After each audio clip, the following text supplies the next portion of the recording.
trotzdem, ich bleibe dabei, Patrice, es kommen Kunden zu mir, die sagen, seitdem ich das spiele, habe ich keine Armschmerzen mehr. Hallo ihr Lieben, hier sind wir die beiden Bekloppen von Tennis Point, in dem Fall Patrice und Dirk. Wir möchten heute das Thema Vibrationsdämpfer euch mal ein bisschen näher bringen. Hat es Vorteile, mit einem zu spielen? Hat es Nachteile? Was passiert da überhaupt? Seit wann gibt es überhaupt Vibrationsdämpfer etc.? Patrice ist ja als Coach viele, viele Jahre auf der ganzen Tour unterwegs gewesen, mit Profis unterwegs gewesen. Warst ja jetzt auch bei den Qualifikationsturnieren in den Emiraten, hast einen Dustin Brown dort betreut. Profis gibt es ja auch mit und ohne. Was sagen die Spieler? Ja, das ist von Spieler zu Spielertyp wirklich individuell. Der eine liebt es mit Dämpfer, der andere ohne.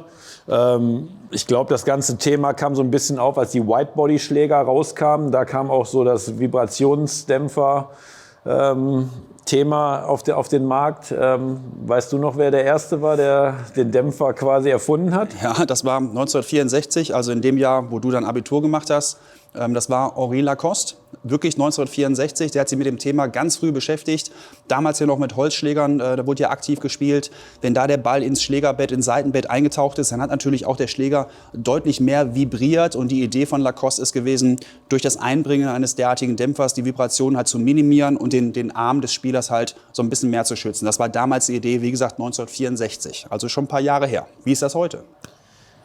Ja, also ich denke, bei den monophilen Seiten, Polyesterseiten, die aus einem Strang sind, die etwas härter sind, ich glaube, da bietet sich so ein Vibrationsdämpfer schon ganz gut an und weiß das auch vom Klang her. Ne? Wenn man jetzt mal hier haben wir unsere Testseite drauf, die Adrenalin Century 20. Wenn du die mal hörst, monophile Seite. Ne? Sie singt so ein bisschen. Sie singt so ein bisschen nach. Ne? Wenn wir jetzt hingehen und einfach mal diesen super Dämpfer hier reinpacken. Ja, warte. Wo ich den gerade mal hier reinpacke. Dirk, du weißt, wo der Dämpfer reingehört, oder? Genau, entweder auf oder unter die letzte Seite. Und es wäre sogar theoretisch erlaubt, ihn nicht nur dort anzubringen, sondern wirklich hier seitlich oder dort oder hier oben. Aber das macht natürlich keinen Sinn. Das ist schon die richtige Position an der Stelle. Also hier drüber dürft ihr zum Beispiel nicht. Ne? Da könnte der Oberschiedsrichter kommen und euch sagen, sorry, nicht regelkonform. So, jetzt hören wir mal kurz den Klang. Ja. Ich weiß nicht, ich hoffe, ihr könnt das vernünftig hören. Nehmen ihn noch mal raus. Es singt so ein bisschen nach. Vielleicht ganz gut zu vergleichen, wenn man sich eine Gitarre vorstellt und würde eine Seite anschlagen, dass sie so ein bisschen nachklingt. Ich kann sie aber auch anschlagen und sie stoppen. Der Ton ist der gleiche, also von der Tonlage, aber es hört sich trotzdem anders an. Es summt so ein bisschen nach. Ja. Jetzt gibt es aber trotzdem Kunden, die kommen zu mir in den Store und sagen, seitdem ich mit diesem Vibrationsdämpfer spiele, habe ich weniger Armprobleme. Was entgegne ich da an der Stelle?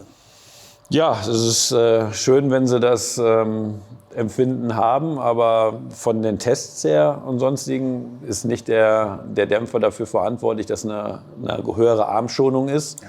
Ne? Die Vibration der Seite wird gestoppt, der Klang ist ein anderer und wie du gleich wahrscheinlich auch erklären wirst, der Balancepunkt ändert sich ein bisschen auch. Ne? Darauf wollte ich auch eingehen. Wenn wir jetzt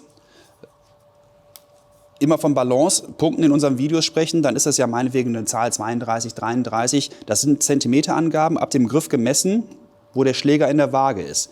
Wenn ich mir jetzt hier etwas reinbaue in die Seite, klar, verändere ich auch vielleicht nur minimal, aber ich verändere den Balancepunkt. Das hat natürlich auch, wenn man ein sehr sensibler Spieler ist, Auswirkungen auf das Schwungverhalten des Schlägers. Ja. Ja? Und da gibt es natürlich leichte Dämpfer. Wir haben ja jetzt symbolisch hier mal so einen kleinen Dämpfer genommen, aber wir haben ja auch ein paar andere liegen. Es gibt auch Dämpfer, die man über mehrere Querseiten würde anbringen können. Die sind vom Gewicht halt höher. Das heißt, hier wäre der Effekt, dass sich der Balancepunkt ein bisschen verschiebt, sogar noch ein kleines bisschen extremer. Ja. Aber trotzdem, ich bleibe dabei, Patrice, es kommen Kunden zu mir, die sagen, seitdem ich das spiele, habe ich keine Armschmerzen mehr. Ja, die Seite bewegt sich ein bisschen weniger, schwingt etwas weniger nach. Ne? Und du hast auch das Gefühl, dass du immer wieder den Treffpunkt gleich hast. Ne?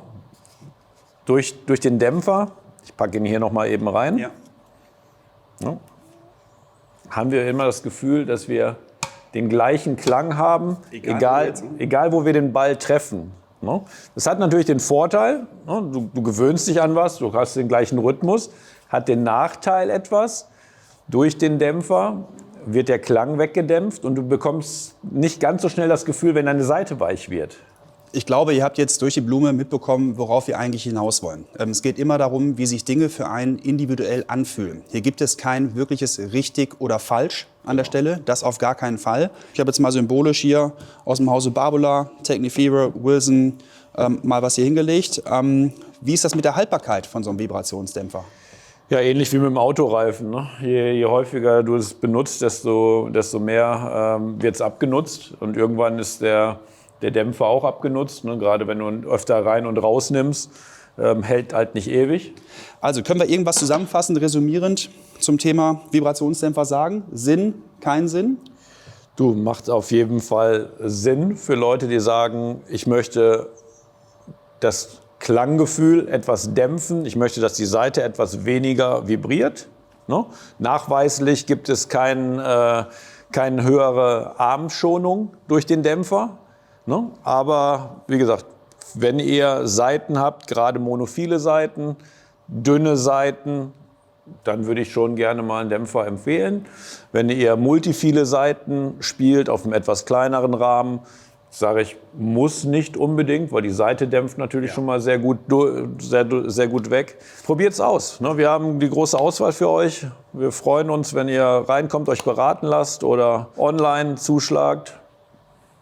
Das war es an der Stelle zu diesem Thema, was seit vielen Jahren diskutiert wird und wo es wirklich verschiedene Meinungen zu gibt. Jetzt habt ihr unsere Meinung mal zu dem Thema gehört. Bis demnächst, euer Patrice, euer Dirk. Advantage You.